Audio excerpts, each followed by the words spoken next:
Mommy. Pinapatawag daw ako ni Lola. Ina, I guess, kahit anong pagbibita-bita mo kay Lola, ako pa rin talaga yung hinahanap niya.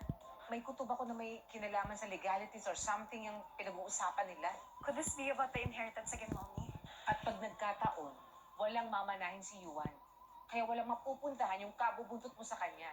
At tayo, mauuwi sa walang lahat ng plano natin. Akala ko po tayo-tayo lang mo ang mag-usap-usap dito sa meeting na to. What is this really all about? I want to rescue the company from possible doom. So I want to give it to its rightful owner. My shining inheritance belongs to you, Ina. Wow!